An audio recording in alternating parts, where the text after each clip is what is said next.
très chers internautes, ça dépend de l'heure que vous êtes en train de me capter. C'est votre humble serviteur Armand Mokonzi Oyowapi Aela Bino toujours banalisa malonga Oyowapi Aela Bino ba émission malonga.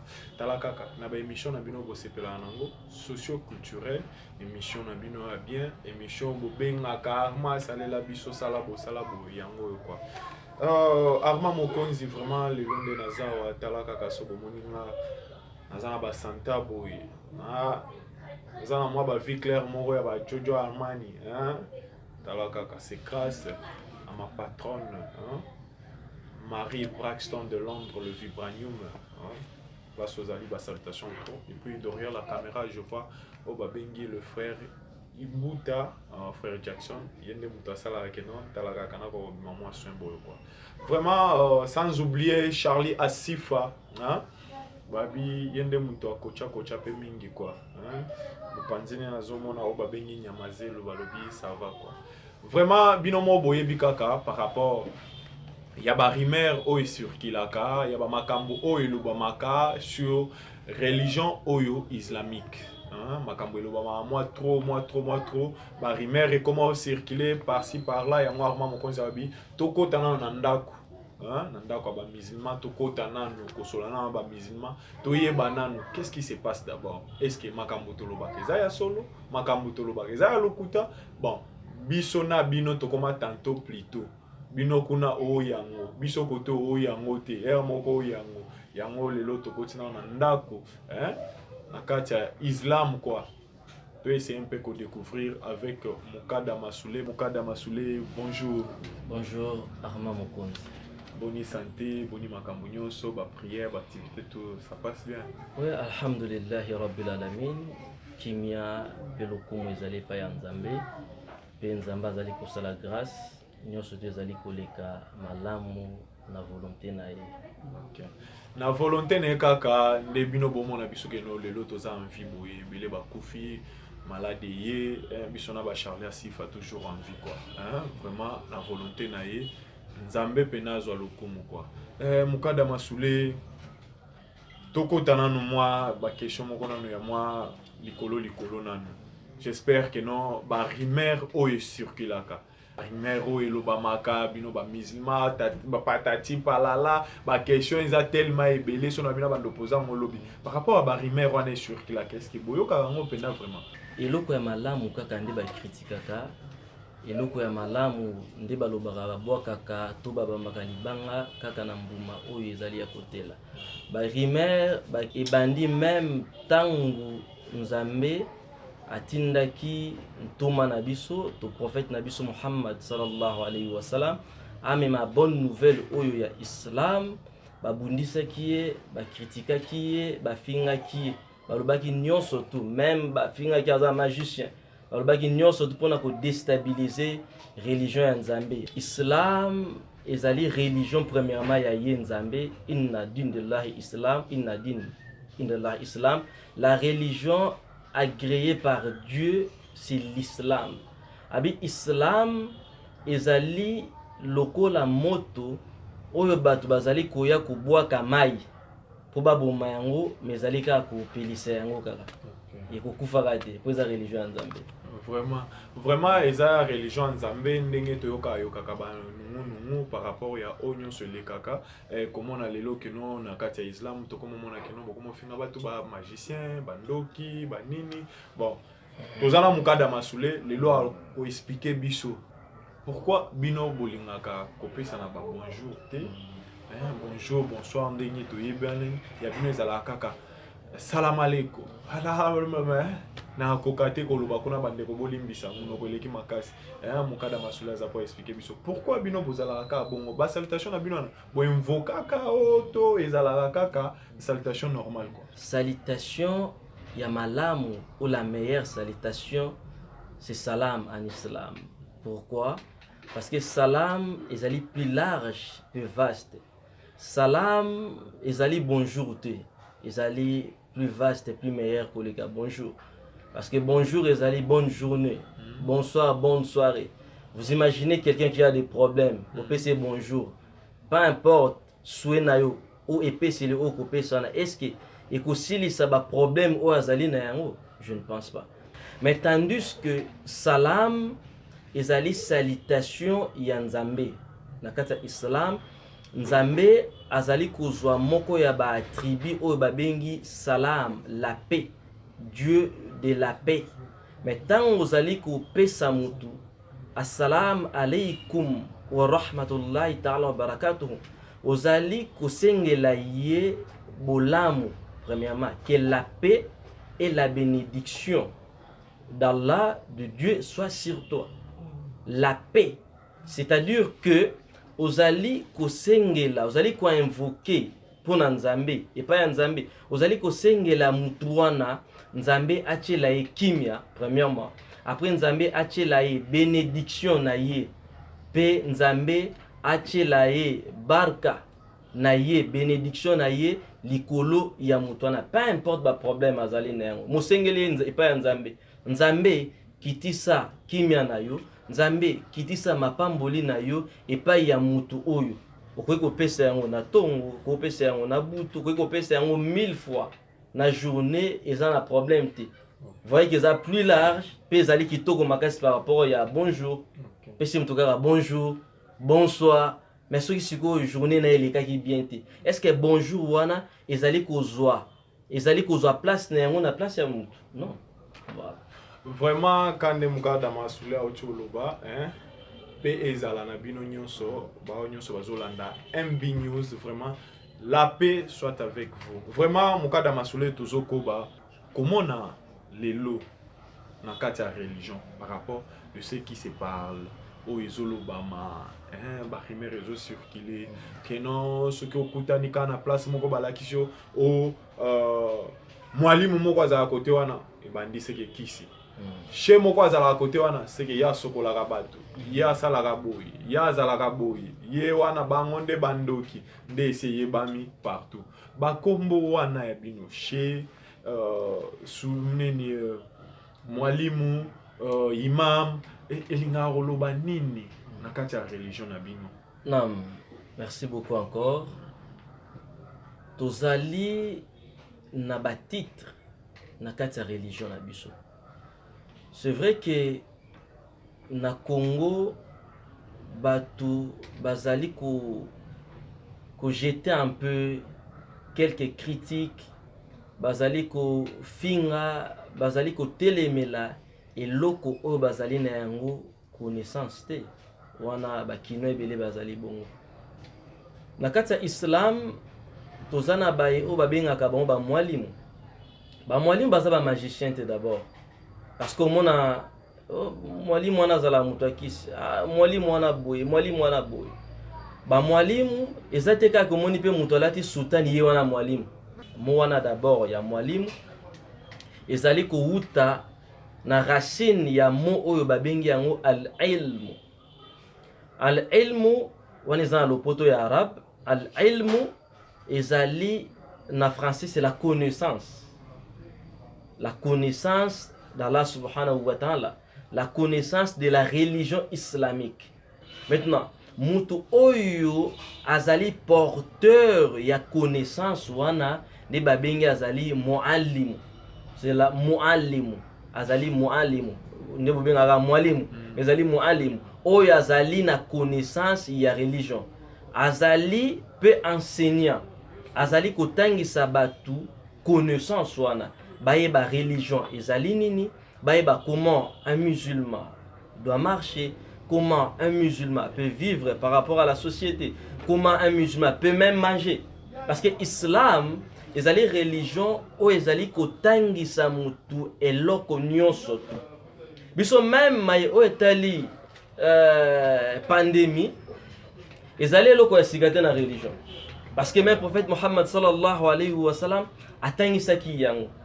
Aye lobi que soki boyoki na mboka moko épidémie eza na mboka wana, que personne ne sort et que personne n'entre. Pourquoi? Soki bobimi bokosala nini? Bokomema maladi wana na mboka na bino bokokende. Soki pe bokoti peut-être bokozwa pe maladi wana. Okomona toza na deux villes saintes oyo depuis mokili banda maladi kotaka te.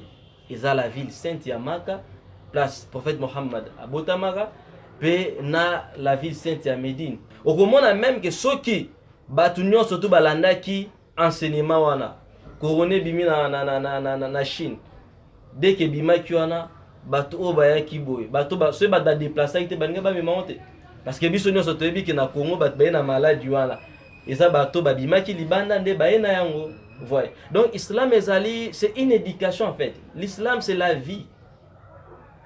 Ezali ko senga sikoyo batangisa batu. Batu o baza na porteur, baza ba porteur ya connaissance wana. Baza ba mieux placé à kotangisa batu ko transmettre batu en fait la religion, ce sont des muallim. Donc les gens qui ont la connaissance réelle de l'islam. Imam, ce sont des prédicateurs. Oyo to kuta ba na ba mosquée, c'est comme des pasteurs. Baza on a uniquement pour na ko diriger ba prière, bazali uniquement pour na ko tangisa batu ba mateya ya malamu na à chaque culte na biso. Ne tozana culte munene za vendredi, ne tokomona na chaque vendredi ba fidèle musulman ba kendaka na ba mosquée ba kende kolanda ba mateya. Maintenant bato oyo bateya kawana ba prédicateur wana nde ba bengi bango bazali ba imam bazali boso pona koteya ba fidèle. Tozana terme muselo ba magamingi ba cher. Au moins on va benga mutmoko cher pour la sultan. Non. Un cher c'est un guide spirituel. Un cher c'est un père spirituel. Un cher c'est celui-là qui t'oriente et qui t'éduque. Azali ko éduquer yo sur le plan spirituel. Même sur le plan, il y a charia, sur le plan, il y a la loi. Donc, moi, la différence, ezali, na moi, le lingwana. Et ça n'a rien à voir avec la magie, ça n'a rien à voir avec le maraboutage, ça n'a rien à voir avec le fétiche. Donc, ezali, domaine du vin. Ezali. Marie Braxton, là où tu es, aux Olanda Bisso, vraiment, Oyoki, Ndenge Bapeseli, Maître José Kalombo et tout. Vraiment, nazo pe sa information na ba onyo so ba Olanda, ba onyo so pe ba Olanda Bisso. Ba cours, il y a ba make-up. Ezope sama à partir il y a les 5 il y a moi autozo banda til les 9 ba on so bana besoin quoi apprendre comment faire de maquillage à ba cinéma hein o ebindenge zalaka ti o moi pota moko ebimi o ba betinga lisasi potetikali hein soit on a besoin quoi apprendre ba courwana. Notre numéro est affiché là. Comme la biso na numéro wana ou bien comment l'adresse Facebook Marie Braxton au ko trouver déjà ba date nyon ça fixé wana et puis na montant beaucoup fouta quoi. Vraiment ONG première au secours ils ont vraiment na besoin que non beaucoup ko chango maboko beaucoup ko aider ONG première au secours pour que non to ya ko aider bana na bamboka na biso talaka ka lelo to ko mona bana na babala bala bazoteka ba mai bana mike na Islam. Pourquoi les lots sotomoni islam polygamie est autorisée dans le islam? Pourquoi boba la kabasi belé? Polygamie ça date pas d'aujourd'hui ou de l'islam. La polygamie presque quasi totalité à ba prophète ebele bazalaki ba polygame. Tokobanda na le père des croyants prophète Abraham obistobinga Ibrahim alayhi salamullah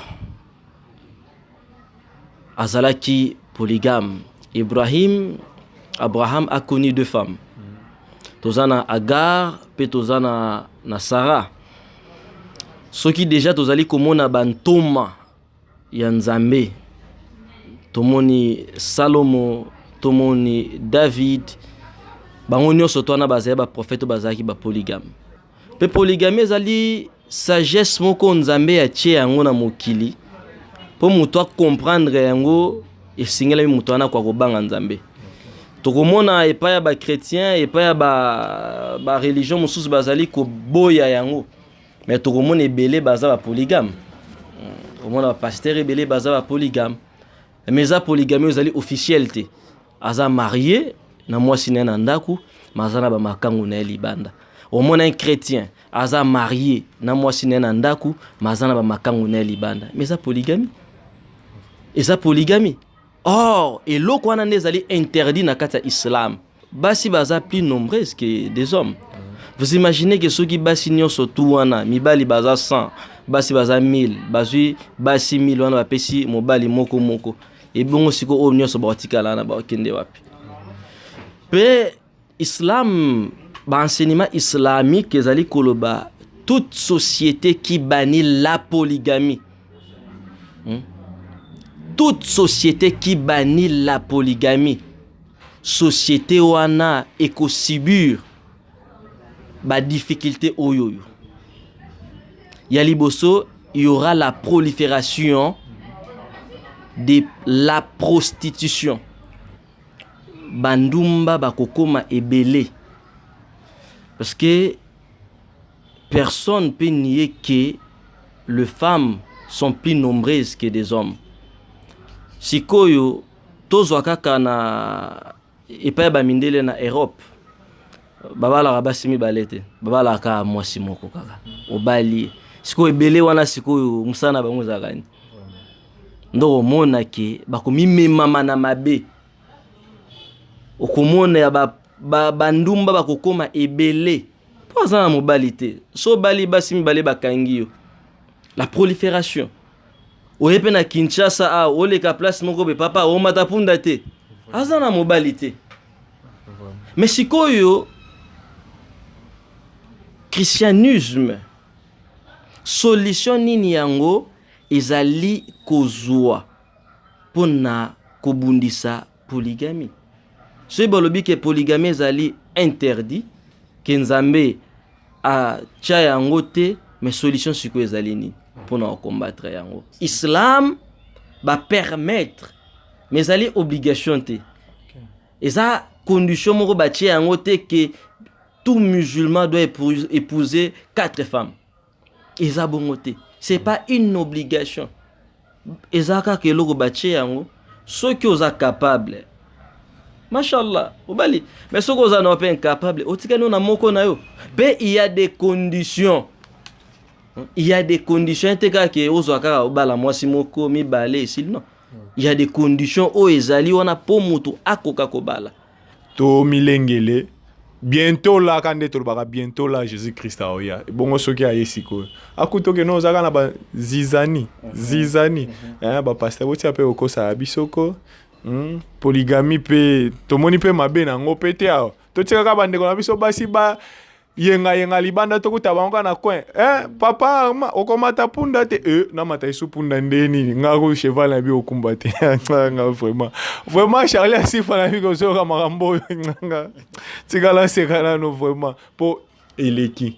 Mais bon ki mukada masula o tsholo belango. Mukada masule mobali asabali déjà au moins 3 femmes. Manga bakisa lisusu moko bakoma 4 mais moi na moko ya 20 ans ake kozala 4e bureau. Non, le problème est qu'en fait mariage ezali consentement, il y a des conjoints. Tangu tobali saka na ba mosquée bakotuna mwasi.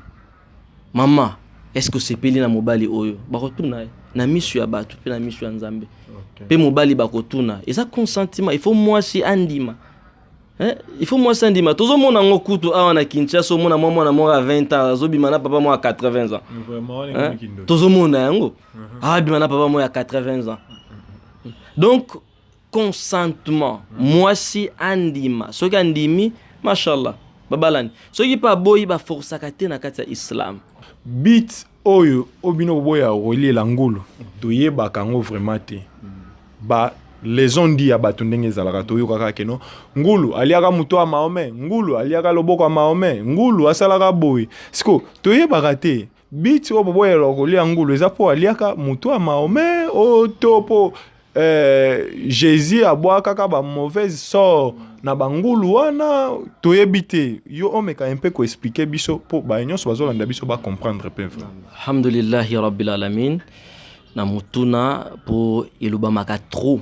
Ngulu premièrement nzambe interdire ce qui na Bible autant à la Bible ce qui na Lévitique 11 nzambe a décrire banyama oyo esengela mi mutu alia na oyo mutu esengela mi alia te a toucher même pas même na banyama ya mai bambisi même na banyama oyo bapumbwaka Islam ezaka ngulu te.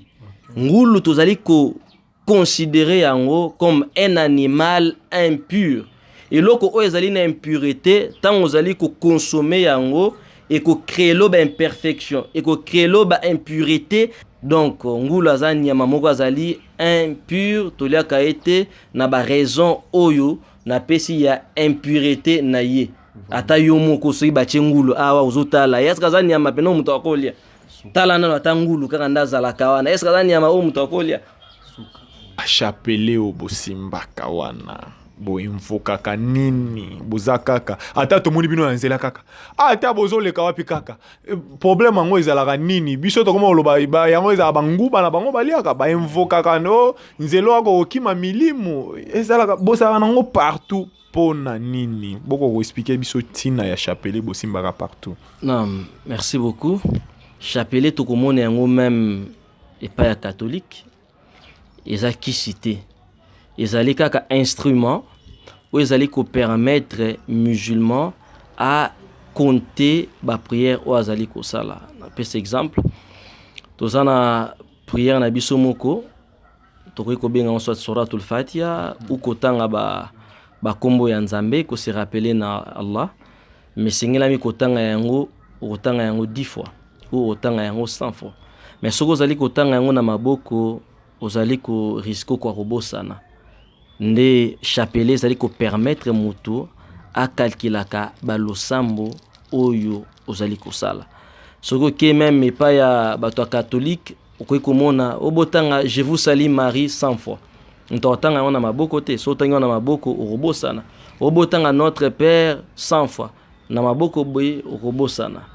Chapele zali ko permettre biso na lolengo wana. Puis à l'heure actuelle, romona il y a eu de l'évolution et comme même na ba chapele numérique.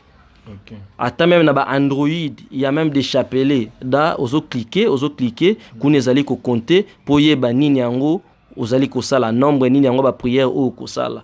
Donc chapelet zali ko permettre mutu na lolenge wana. Eza kisité. Voilà. Vraiment omoni makambo ngo ndeka toloba ngo biso nde bato mokili lelo to comprendre signification ya chapelet nde nini moi ba musulman to moni na nzela aza ko sala prière na ye neti ba mama catholique ba mama régionnaire nde bakendaka pe yango wana quoi. Vraiment mukada masule tokomi na suka émission na biso moi mutuna moko ya suka par rapport ya ba makambo oyo ezolobama balobi ba musulman ko sambela 5 fois par jour. Ba prière na bosala quand même prière chaque jour to na prière atongo ya midi ya tel tout chaque prière eza na signification nango et puis ba prière ngo ezala ka nzambe oto bo invoka kaka ba esprit okomona na ba religion misusu basala ka ba demande na bango tomoni Isa bin Mariam Jésus atika ki notre père. Est-ce que na ba église basambela kaka yango ezala lisute hein et comme tinda moto tina village provenance na yango ezani vraiment tozoe baté parler en langue parler balobaka nini village provenance na yango ezani ni point d'interrogation. Mais islam balakisi biso lolenge ya kosambela même Jésus-Christ asambelaka 5 fois par jour bakolobaki mataki na tongo akendaki na ngomba akikosambela tango moyo ezalaki na zénith akikosambela tango moyo bandi kokita akikosambela tango tokomaki na poko ya moyo ezokota asambeli tango tokomaki na butu amati na ngomba akikosambela. Il y a même des versets oyo tango toko sala même émission mususu toko démontrer on a kati ya Bible même ba position oyo biso to sambela ka Jésus en a fait. Jésus a sala yango ba position nyonso tout même ata ba sutano Jésus ala talo kwa yondo lati boy azape na mandefu ebele. Donc on mona que pour nous le musulman Jésus c'est notre prophète. Pour nabiso azali parmi les 5 grands prophètes parce que toza ba prophète ya minene baza 5 okomona. Donc 5 ezali ko symboliser eloko moko ya munene même sur le plan spirituel. Na kata islam toza osali no ya nzambe parce que le sambo ezali parmi ba piliers sine économie ya religion. Le sambo nzamba abi al bain al muslim wal kafir wa salah hiya salah. La différence entre musulman et kafir, muto azali ko croire na islam te, c'est la prière salah. Donc le sambo ezali ko protéger mutu makasi. Puis le sambo c'est un voyage parce que salatul mihrajul mu'minuna, c'est un voyage pour tout croyant. Ngapina na komina ngana slogan ya ba musulman na bando prier 5 fois na journée ata écouter nga o na bando beta ba bomona na bimi na terrain na kena nga fuka mana sambeli po nga lingi na nga masumu na nga ezala ya kolimbisama na ina zala nga lokwa binote bo bata makasima kombo ya Jésus bo sala bato mabe bo tika bongo vraiment mukada masule toza na suka ya émission na biso. Moi, un dernier mot par rapport à Bazolanda yo. Nous avons lobi na verset moko ya Coran. Ya hayu allazina amanu taqullahu haqqa tukatihi wa la tamutuna illa antum muslimuna. Bino bay oyo bondimi bobanga nzambe haqqa tukatihi na bosolo na vérité wa la tamutuna illa antum muslimuna. Peliwa ezwa bino te bosimba islam na bino na lolenge esengelami. Donc kosimba na lolenge esengelami elingi koloba tambola na religion en respectant le principe, en respectant les ordonnances, en respectant les différentes lois au Nzambe atie yango na mokili poto koka kozala différent na banyama. Okomona Nzamba pesi muto intelligence mais nyama Nzamba pesi ete. Okomona mbwa alali mama na ye mais muto sala yango te. Mais soki ozali komona batu na kati ya mokili bazali kokoma a mesure ya kosala makambo wana batu wana bazali pur koleka même banyama ake kosala yango na kisi. Okomona jamais mbwa ako s'accouple na mbwa mais tango ozali komona muto azali kosala yango wane komi eloko mususu. Nyonso to bat balobaka oba musulman babukaka bato soki bakufi oba musulman basalaka boy tokoyeba kozwa atteint ko éclaircir babiloko yango omona kezana ka ba fausseté à l'endroit de l'islam. Oba musulman bazalaka babomaka bato oba musulman baza ba terroriste oba musulman bazalaka boy nyonso to na tokomona yango eza ba fausseté eza ba critique à l'endroit de l'islam. Un grand merci na bana membre ba chinois ba chinoise soki bwana besoin Armand Mokonzi botalaka MB News mingi bo bando mona nga ba analyse kitoko ba makambo kitoko kwa